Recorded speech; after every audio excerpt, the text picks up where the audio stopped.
dan rakan saya Nur Aini Ahmad ni sebenarnya ingin berkongsi kajian berkaitan dengan persediaan pendidik dalam memperkasakan program transisi ke kerjaya dalam kalangan pelajar OKU. Kami ingin kongsikan daripada sudut pandangan uh, tenaga pengajar atau pendidik yang mempunyai pengalaman mengajar pelajar OKU di salah sebuah college community.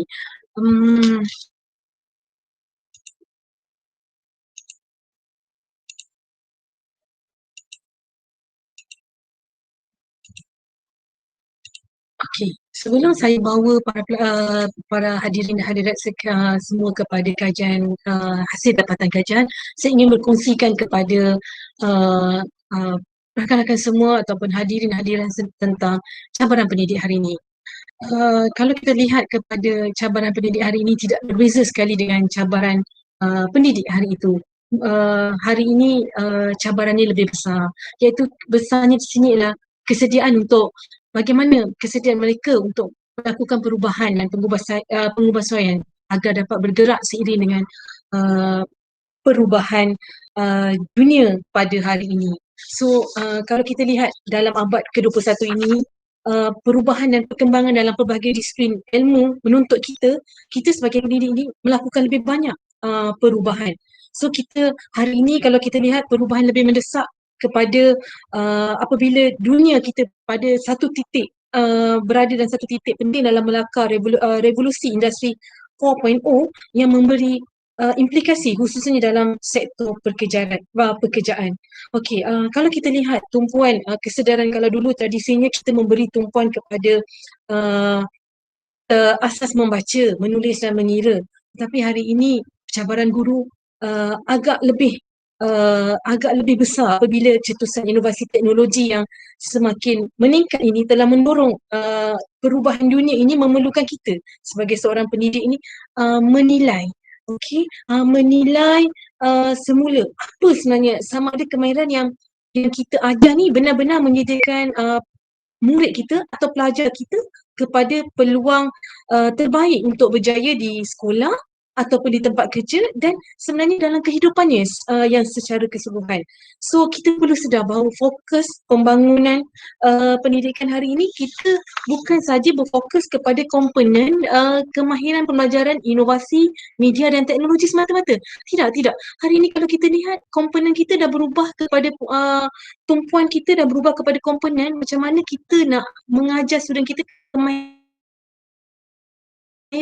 dalam kehidupan mereka untuk hidup dalam masyarakat, kemahiran yang diperlukan untuk kerjaya agar kita selari dengan tuntutan dalam pendidikan hari ini dan untuk mengatasi arus pendidikan pada tahap lama.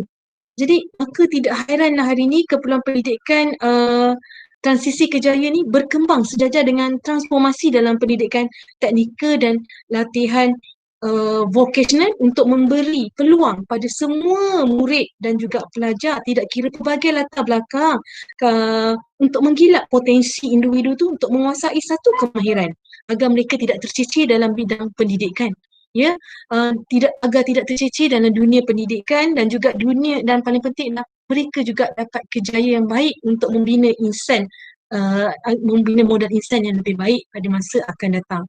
So kalau kita lihat ini cabaran guru ini adalah adakah mereka bersedia?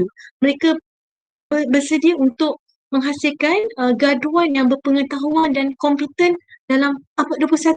Okey, macam mana nak melahirkan modal insan yang dapat menyumbang pada sumber tenaga manusia yang mempunyai kompetensi yang diperlukan dalam industri pekerjaan hari ini. So that's why hari ini kita ramai bercakap tentang kemahiran, pentingnya kemahiran. Ya, okey. Baiklah, apa sebenarnya kalau dalam program program transisi kerjaya, mengapa pentingnya program transisi kerjaya kepada pelajar OKU?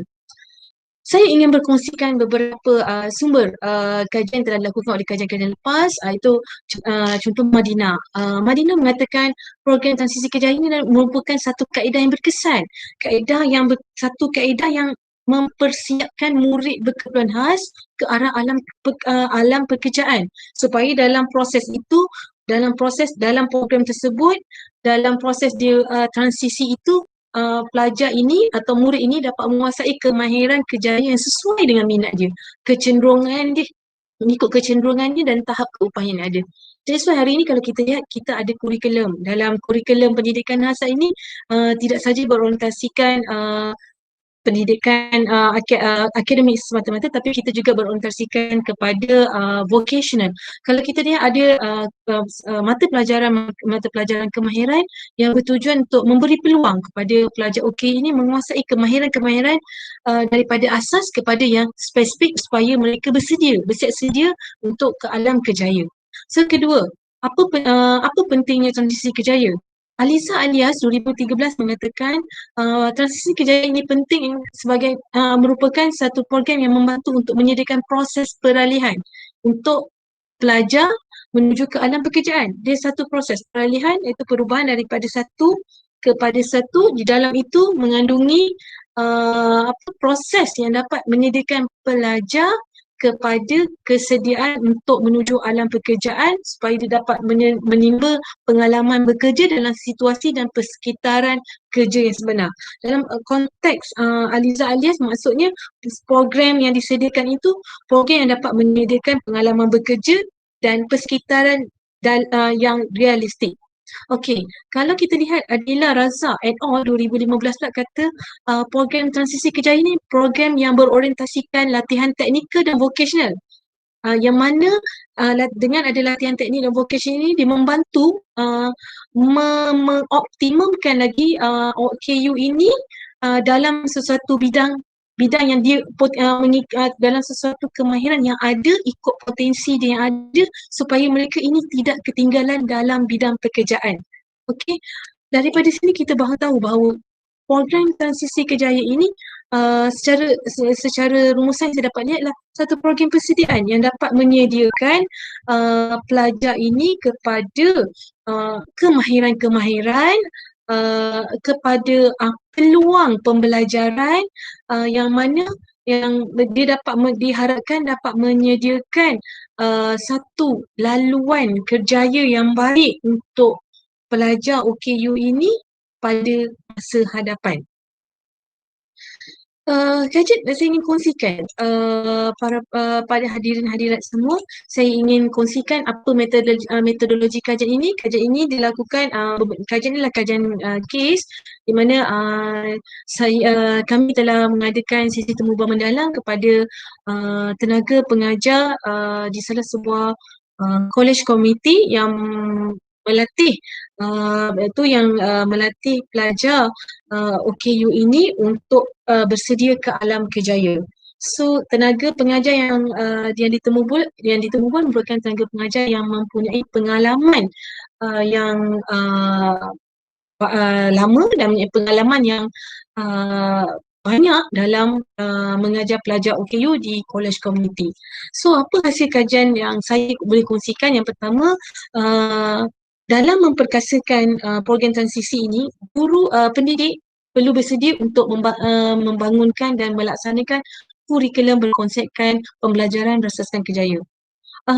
Responden ini mengatakan bahawa pendekatan pembelajaran berasaskan kerjaya perlu menjadi satu pendekatan yang baik, yang berfokus secara amali, di mana kurikulum yang dibangunkan tu perlu selaras dengan standard kemahiran pekerjaan kebangsaan, dan pelajar yang mengikuti program transisi ini perlu lebih banyak diberi latihan secara amali berbanding teori. Okay, macam dalam kajian ini para pendidik mencadangkan 80% amali dan 20% teori. So, seterusnya, responden kedua mengatakan bahawa dalam melaksanakan kurikulum pembelajaran berasaskan kerjaya ini, pendidik seharusnya perlu menyediakan aktiviti yang bersifat praktikal,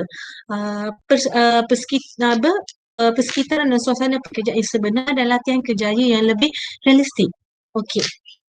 Yang kedua adalah dalam memperkasakan program transisi ini, pendidik itu sendiri perlu mempunyai latar belakang pengetahuan kemahiran dan nilai yang baik.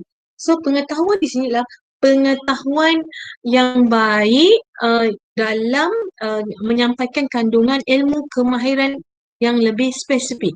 Okey, mungkin kemahiran yang perlu disampaikanlah kemahiran yang betul-betul mengenai pada bidang yang diajarkan dalam program tersebut. Contohnya kalau bidang kulinari, maka pendidik perlu mempunyai kemahiran dalam bidang kulinari yang baik. Pendidik perlu mempunyai pengetahuan yang baik untuk menyampaikan kontens bidang kulinari yang baik di samping pengetahuan dalam mengendalikan mengendalikan dan mengajar murid berkeperluan khas ataupun pelajar OKU. Tidak kira sama ada kalau pendengaran ataupun masalah pembelajaran. Dan paling penting adalah macam mana dia pendidik ini perlu ada pengalaman yang banyak tentang industri. Contohnya kalau industri kulinari, mungkin macam mana pengalaman itu penting ketika berada di hotel dan pengetahuan yang luas dalam bidang ini. So yang kedua, pendidik perlu tahu situasi pelaksanaan operasi di industri.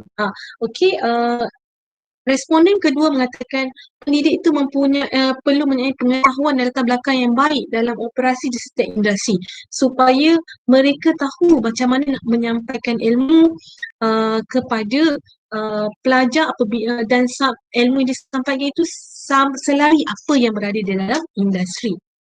Okey, yang ketiga. Ketiga adalah kesediaan dalam menyediakan pengalaman kerja kepada pelajar.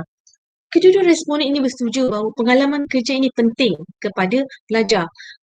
Sebelum pelajar sebelum pelajar bekerja, perlu diberi dengan lebih peringkat awal pengalaman bekerja di institusi, dalam institusi sendiri. Seperti mana dalam kajian ini, kedua-dua responden mengatakan terapkan dulu pengalaman kerja di peringkat institusi sebelum mereka ke latihan industri supaya mereka lebih bersedia dan lebih untuk menghadapi cabaran yang akan ditempuh apabila mereka bekerja nanti.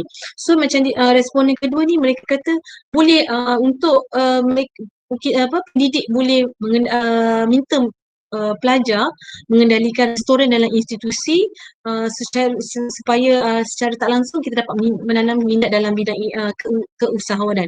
Dalam konteks ini, responden ini berpandangan bahawa menggilap ilmu keusahawanan ini perlu melalui secara pengalaman langsung, iaitu dengan mengendalikan restoran ataupun dengan mengendalikan sebuah kios ataupun kedai yang mana dia boleh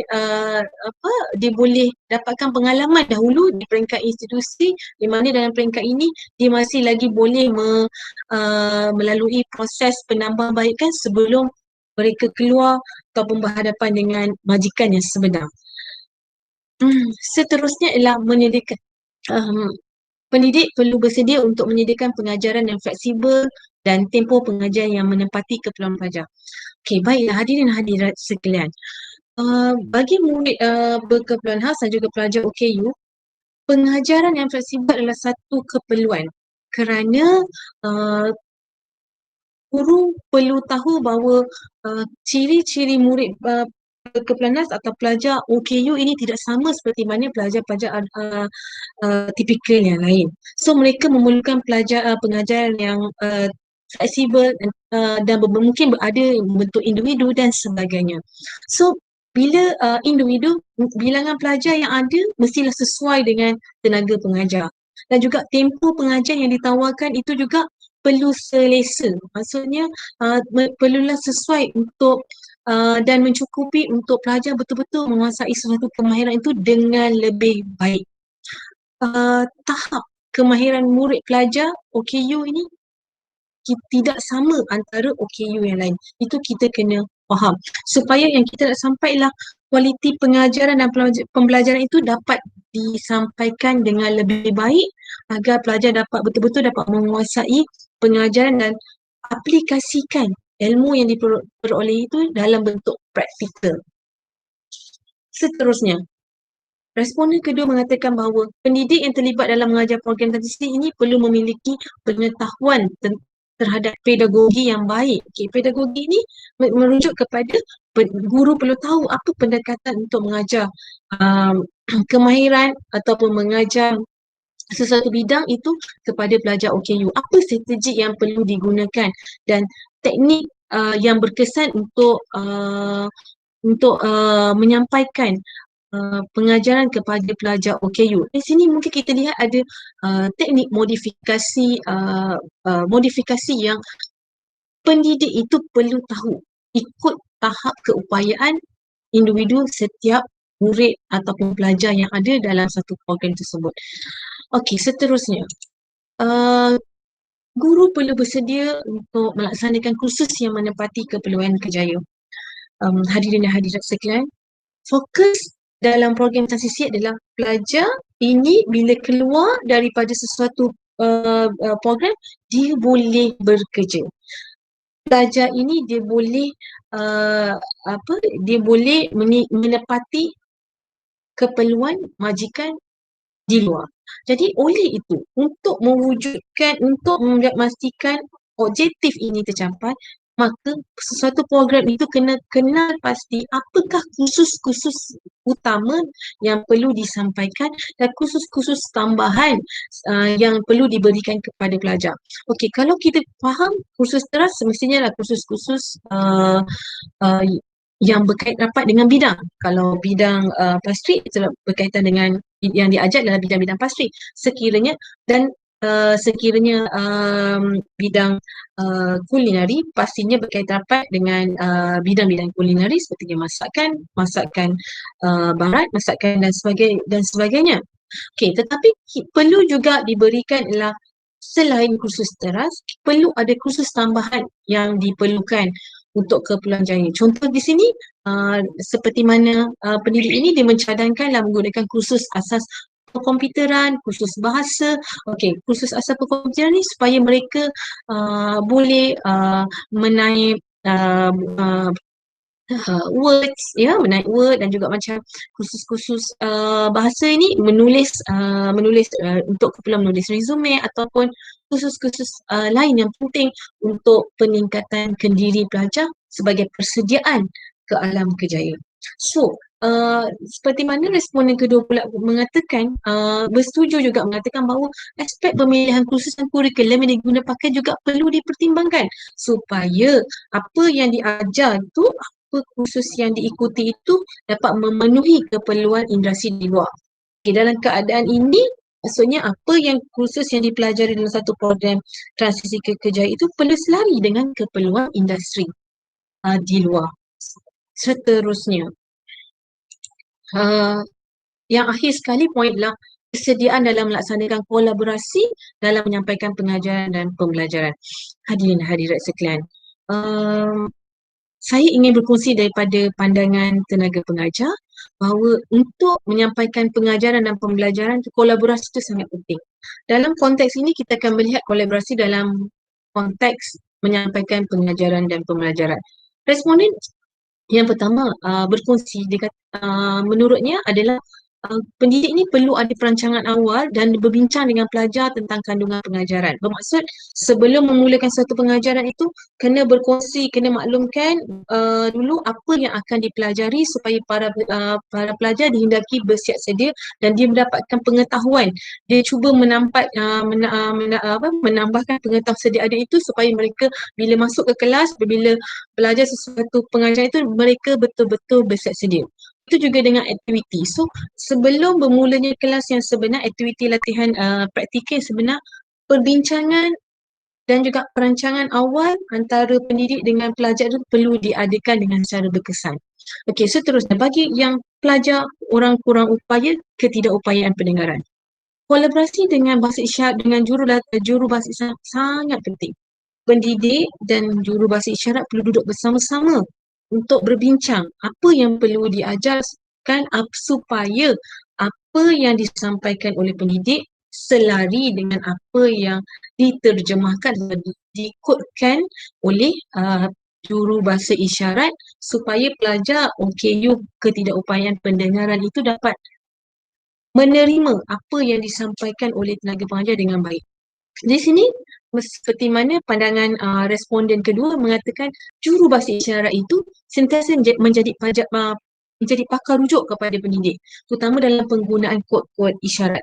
Jadi di sini walaupun tenaga pendidik boleh berbahasa isyarat, so penggunaan kod-kod untuk diterjemahkan juga itu sangat memainkan peranan penting, kerana dalam situasi-situasi tertentu uh, terdapat kod-kod, penggunaan kod-kod yang sukar untuk disampaikan, yang terutama bagi dalam bidang kemahiran-kemahiran kulinari, terma-terma dalam kulinari, maka di situ memerlukan pendidik dan juga jurubahasa isyarat akan duduk bersama-sama untuk mendapatkan keselarian apabila dalam menyampaikan pengajaran itu pelajar, terutamanya pelajar orang kurang upaya, ketidakupayaan pendengaran itu betul-betul memahami apa yang diajarkan dan juga dapat menerangkan semula apa yang mereka faham kepada tenaga pengajar supaya komunikasi dua hal itu dapat berjalan dengan berkesan. Itu saja yang dapat saya kongsikan dalam video pendek ini. Sekian, jumpa lagi. Sebarang pertanyaan bolehlah diajukan kepada saya, Azulina di Anal.